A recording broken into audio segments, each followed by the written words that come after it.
السلام عليكم ورحمة الله وبركاته، والصلاة والسلام على سيد المرسلين. السلام عليكم ورحمة الله وبركاته. مدى الصوماليات ميل والبا جوجتان واني وذا السلامي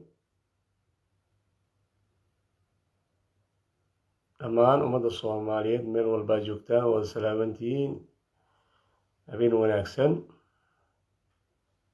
وناكسن على السوق دوادو.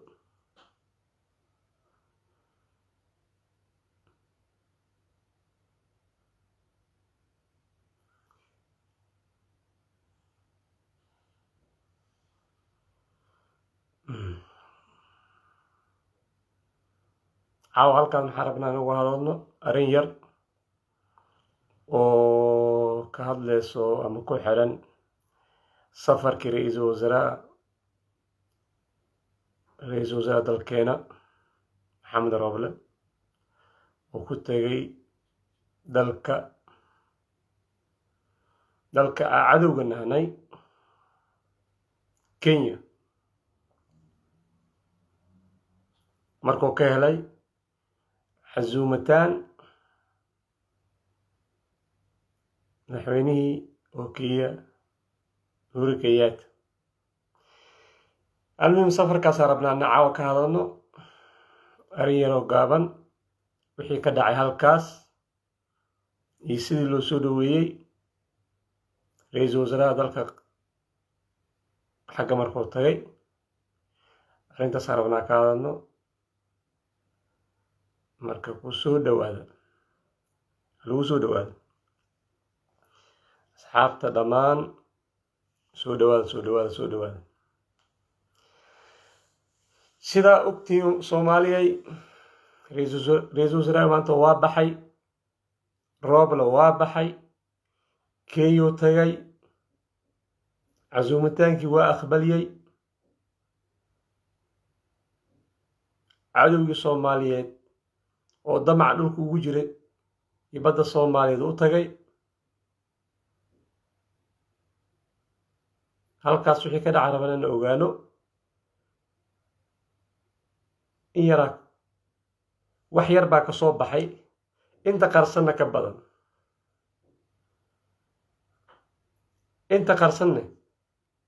badan. sheekadaas uu ka digay madaxweynaha qaranka mudane Farmaajo, laakiin dhagaha faraha laga gashtay. ra-iisul wasaare oo qaranka Roble oday Soomaaliyeed markuu ahaay oo Soomaaliya oo dhan aamintay inuu dalkan badbaadiyo, laakiin aad iyo aad ugu xumnahay maanta wixii dhacay. Roble waxaa loo doortay inuu dalkan badbaadiyo iyo doorashada iyo wixii ku xiran umuurta doorashada. la soo dhawaada asxaabta. tii maanta dhacday Soomaalida waa wada og tahay. ra-iisul wasaaraha markuu tagay halkaas oo kulan dhex mara asigii madaxweynihii Kenya cadowga Soomaaliyeed ahaay, markii oo hadiyaash la kala bedeshtay, markii oo macawiistii laisku xiray. aad iyo aad ugu xubna maanta waxaa aragnay inay u xirtid macawiis oo hiddii dhaqanka Soomaaliyeed cadowga Soomaaliyeed inay u xirtid. Roble oo aad ugu xunnahay.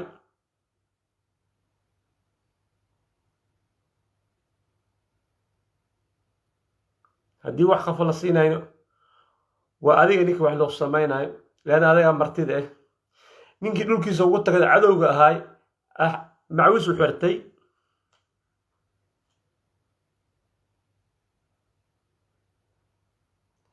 kadib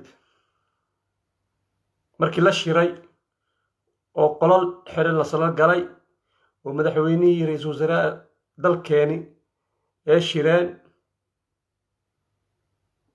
madaxtooyadii oo Kenya war ka soo baxay arrin badan dhex martay oo dhees arrin badan dhex martay madaxweynaheena oo Kenya iyo ra'iisul wasaaraha dalka Soomaaliyeed oo maxaa ka mid ah tijaarada ganacsiga iyo arrinta badda uu ka digay madaxweynaha iyo ganacsi inuu dhex marin heshiis dowladdeena federaalka iyo jiha kastaba ahaato oo laana dowladdan waa dowlad xukuumaddan waa xukuumad kumeel gaar ah xukuumad inay sama bixiso dalkan oo doorashad u jihayso inta loo sameeyey waa intaas maaha inay maanta waddan cadow aan nahnay oo dhulka Soomaaliyeed damac ugu jiro inay heshiis la gasho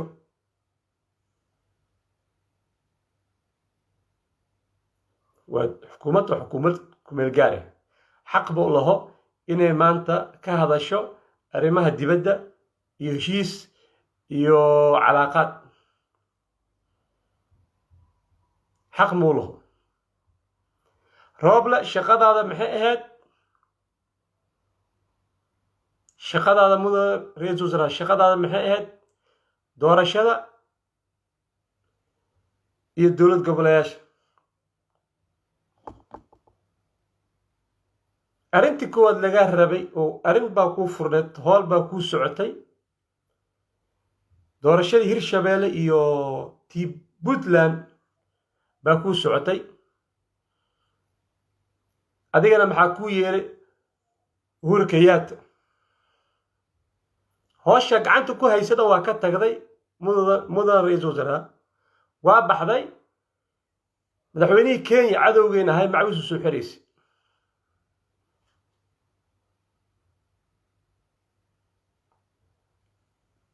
dalkii oo ku baahan shaqada ku socoto arrimihii oo doorashadii socoto baa ka tagday cadowga Soomaaliyeed ala shirtay maanta kow jaraa'idka oo Kenya oo dhan maxaa lagu soo qoraya maanta labada dal inay ka gaarayaan heshiis arrinta badda macnaata inaad tahay liiskii iyo feelkii oo dowladda Soomaaliyeed ee u gudbisay iyo arrintii maxkamadda adduunka u gudbisay ee rabtaa Kenya inay gadaal u soo noqdo waana ku dhammaynaynaa hadafka dhan oo ziyaarada loo wacay Rooble waxay tahay inuu liiskaas la soo noqo iyo in qaadka lagu furo muqaddaraadka waddanka la soo geeyo Kenya wax kala ma rabto Soomaaliyeed Kenya wax kala ma rabto Soomaaliyeed in daroogada waddankaas lagu soo geliyo qaadka lagu soo geliyo iyo in oo liiska badda oo adiga adduunka u bandhigtay inay dib u soo noqday Kenya rabtaa hal sheer gaari asxaabi hal sheer gaari ku soo dhawaada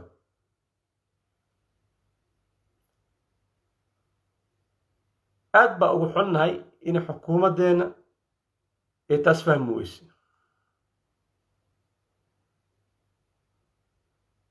laanna Kenya wax kala ma rabto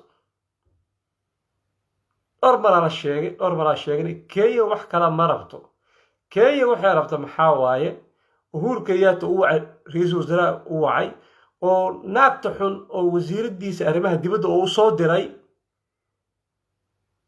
ee Rooble uu loo wacay labo arrinta badda iyo muqaddaraadka qaadkiina waddanka la soo geliyo wax kale Nairobi ka rabto Muqdisho male لا علاقات فيرينين ولا درسنمو ولا ولاتنمو اصلا ولاتنمو كي الصومال تحت ما جرت ودرسنمو نسكا كنت سدا صوتي ودل عدو ummadda Soomaaliyeed cadow ku ah. marka maanta wararka ka soo baxay shirka oo dhex maray ra'iisul wasaaraha dalkeena iyo Uhuru Kenyatta maxaa ka mid ah in arrinta badda laga hadlayo iyo ganacsigii oo dhowr bil taagnaay oo Nairobi ku kadeedmatay oo muqaddaraadkeeda meel ay geysay waysay. waa filin oo Kenya ee Soomaaliya ku soo xarigelinayso. waa filin oo Kenya iyo Imaaraadka sala wataan dhowr isbuuc ka hor wafdi ka socda dowladda Imaaraadka imaada. marka maxaa ceeb ah 4 sano anagoo taagneyn oo cadow iska celinayni 4 sano anagoo taagneyn oo cadow iska celinayni ina maanta wana la kala faa'iideysto. 4 sano markay taagneyd xukuumadeena oo cadow meel oo ka soo maro waayay maanta in dowladda laga faa'iideysto xukuumadda Soomaaliya laga faa'iideysto aad baa ugu xunnahay. Imaaraad iyo Kenya Imaaraadka iyo Kenya waa filin ee sala soo jileen iyo maxaa waaye scenario la sameeyay in Soomaaliya lagu soo xarigeliyo in madaxweyne Farmaajo iyo qoorta la isku geliyo ra'iisul wasaaraha dalka. wafdigii koowaad markay imaadeen maxay la shireen ra'iisul wasaaraha la shireen oo Imaaraadka. Kenya markay imaadeen wasiir khaarijiyeeda maxay la shirtay Roble. marka meeshaas maxaa ka cad sida iridii laga soo gali lahay inay dhinaca Roble tahay. Roble in loo arkay nin jilcan oo xukuumadda Soomaaliyeed 4 sano taagneed irid laga soo gali lahay in Roble yahay.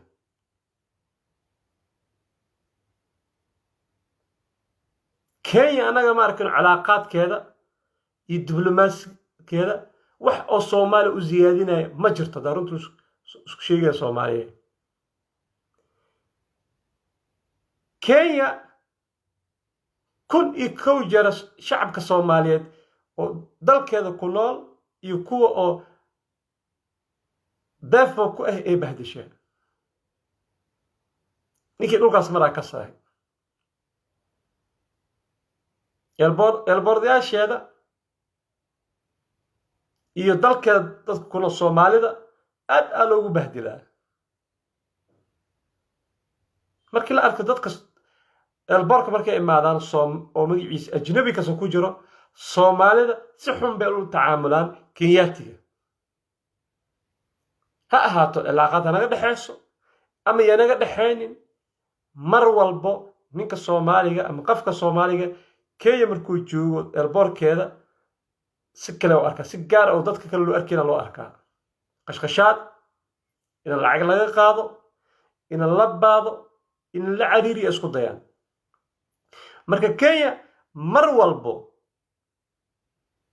xiriir iyo walaaltinimo iyo dirisnimo oo Soomaali ee ka rabto ma jirto.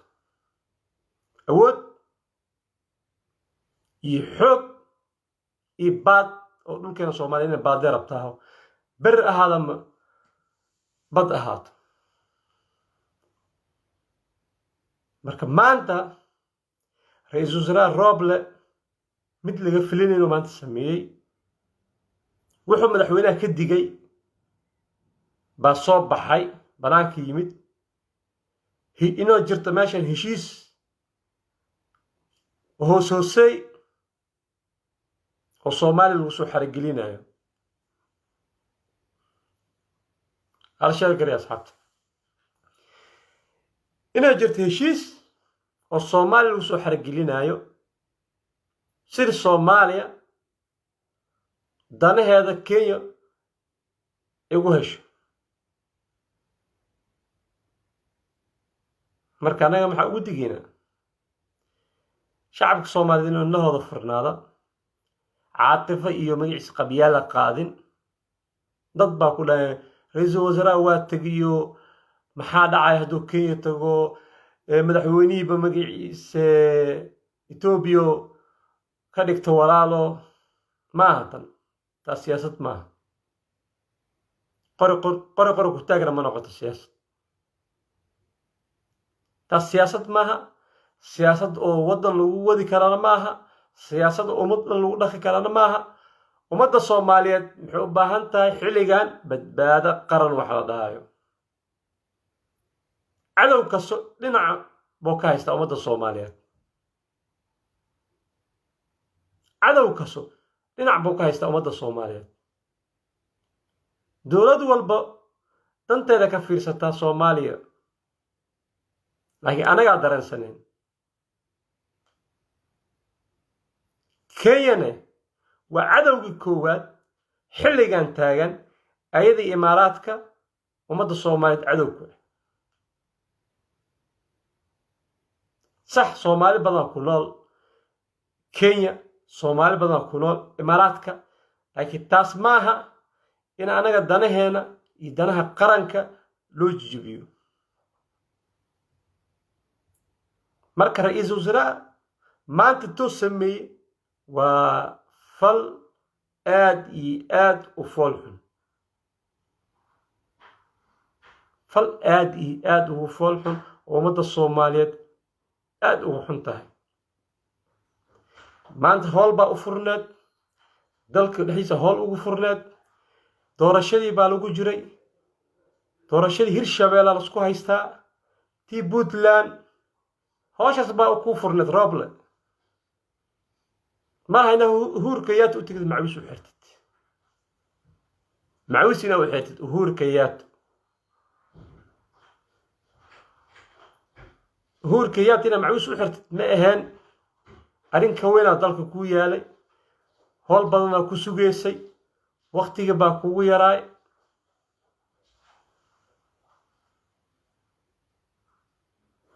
marka maanta maxaa kaa raacday taariikh madow. Roblow taariikh madow kaa raacday. runta kuu sheegaynaa. oday Soomaaliyeed ahayd, laakiin cimaamadda waa kaa dhacday. marka Uhuru Kenyatta u tagday oo Uhuru Kenyatta soo marxabeysatay, aad baa ugu xumahay in taas maanta dhacdo. laakiin maxaa lagaaga digaa weli maxaa kaaga digaynaa ina oo magaciisa muqadaraadkina u furtid dalkeena. muqadaraadka Kenya ina dalkeena u furtid, qaadkii ahaay, iyo ina heshiis la gedish badda. liiska badda oo Soomaaliyeed maxkamadda adduunka u yaalaa. ha isku dayin marbo inaad soo noqdo Roblow, wala mar inaad ka tanaasulid ama lagu dhammeeyo, lagu dhaho golaha Afrika lagu dhammaynaa ama igada lagu dhammaynaa. taas dhici mayso. waana kaaga digaynaa. 1,000 jeer lagaaga digaa. liiskan golaha maxkamadda adduunka u yaala Soomaaliya ka tanaasuli mayso.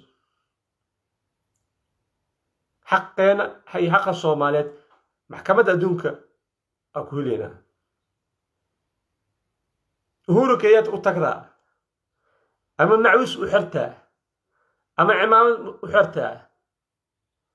Roblow maxaa kuu sheegaa wax kastoo la saxiixdid Uhuru Kenyatta ina baatil yahay. Uhuru Kenyatta wax kastaa la saxiixdid ama heshiis kastaa la gashid waa baatil. xaq ma u lihid. dastuurkuu siinayna ma jiro. adigoo oo magaciisa xukuumad ku meel gaar ah inaa heshiis la gashid dalkaaga. xaq ma u lihid. dowladdaada waa xukuumaddaada xukuumad ku meel gaar ah. xukuumaddaada waa xukuumad oo magaciisa doorashada ahaan loo sameeyey.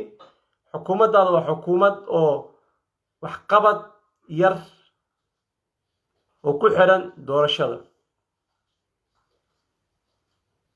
dowladda soomaaliyeed markay imaado oo doorashada dhacda kabacdi, markaas xukuumadda imaan doonto ayadaa la xisaabtamayso waddamanka ama ayadaa heshiis la gelayso. markaas waa doorashada kabacdi xukuumadda cusub imaan doonto hadduu alla idmo. laakiin hadda waa maya. dastuurna ma u lihid, xaqna ma u lihid inaa heshiis la geshid ama arrin oo magaciisa oo dibad inaad kala hadashid dowlad tarabta ba ahaato. kenya waa kaaga digaynaa. kenya kaaga digaynaa waa cadowga koowaad. rooblo wixii jiro iyo wixii maanta lagu heshiiyey joornaalayaasha oo kenya dhana maanta qoreen iyo inta qarsana ka badan waa soo bixi doontaa.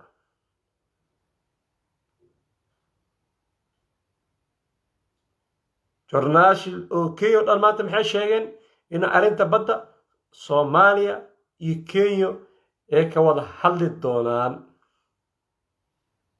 macnaata hadalkaas inaan maanta isku soo qaadeen adiga iyo Uhuru Kenyatta arrintii badda.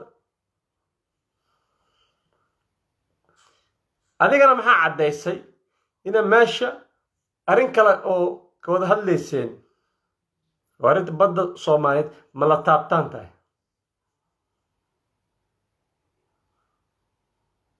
marka warkiina is dhaafay. marka meesha sheekaa ka socoto. degdegii lagu casuumay, si degdega lagu casuumay iyo sida degdega u tagaday in marxabeeski oo lagu soo dhaweeyay adiguna ugu soo dhaweysay Kenyaatiga. shaki baa meeshaas ka yimid. shaki baa meeshaas ka yimid. laakiin waay ummadda soomaaliyeed ninkii isku dayay karaamada dalka soomaaliyeed iyo ummadda soomaaliyeed inuu dhib u keeno hayhaad waa hor istaageynaa. dalka soomaaliyeed cadow ma loo gacan gelinayo. nagu filan intii cadow naga faa'iidaysan karay. marka rooblow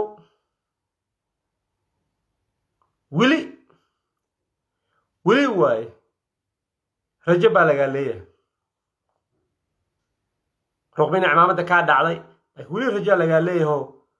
oday soomaaliyeed ahayd haddana waa jeclana kusoo noqoto oday soomaaliyeed. xilkaana markaa ka tegaysid adigoo nadiifa inaad ka tegdid.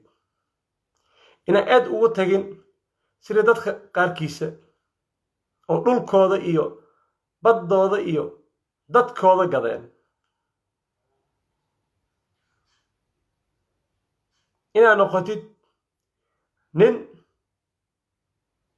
sharaftiisa ka dhooranayo dulmi lagu samaynayo ummadda soomaaliyeed. midaasaan kuu sheegaa Roble. heshiiskii maanta iyo hadalkii maanta adii Uhuru Kenyatta inay dhex mareen waa wax ummadda soomaaliyeed dhan wada ogtahay. wax qarsoon maaha. wax ummadda soomaaliyeed dhan maanta wada ogtahay waaye oo adduunka dhan lagu wada ogyahay. hadalkan joornaalka lagu soo qoraayo Kenya oo ina Soomaaliya iyo Kenya ay ka gaareen heshiis maxay caddaynaysaa hadalka maxkamadda adduunka loo dan leeyahay. Kenya maxay tusaysaa in sheekada wada hadalku dhamaan karto. in sheekada wada hadalku dhamaan karto oo u baahneen in la tago maxkamadda adduunka oo lagu soo dhameeyo liiskaas. hadafkay rabto kenya waa midkaas. kenya waxay rabto inuu liiskan oo soo noqdo ee isku dayaysaa inuu liiskan soo noqdo oo maxkamadda adduunka ka soo noqdo, leanna inay ku guulaysanayna og tahay. hala sheer garay asxaabta, inay ku guulaysanayn bay og tahay. marka kenya waxay ugu daba ordayso soomaaliya wax kala maaha. waxa roobla loo wacane wax kala maaha. waxa loo waca rooble laba, ina qaadka la soo geliyo dalka iyo ina badda Soomaaliyeed la gato. marka maanta waa la isku dayay arrintaas in la sameeyo, waana la sameyn rabaa, waana sameyn rabaa. marka ummadda Soomaaliyeed inay ka fiiginaato waaye inuu madaxweynaheena dalka qaranka, inuu madaxweynaheena farmaajo, madaxweynaha qaranka, inuu sheekadan ninkii isku day rabo inuu dalka gato inuu ka gaaro, inuu stop la dhaho rooble iyo xukuumaddiisa. laanna xaq muu laho inay heshiis galaan, xaqna muu laho inay magaciisa wadahadal la galaan iyo dowladda kenya.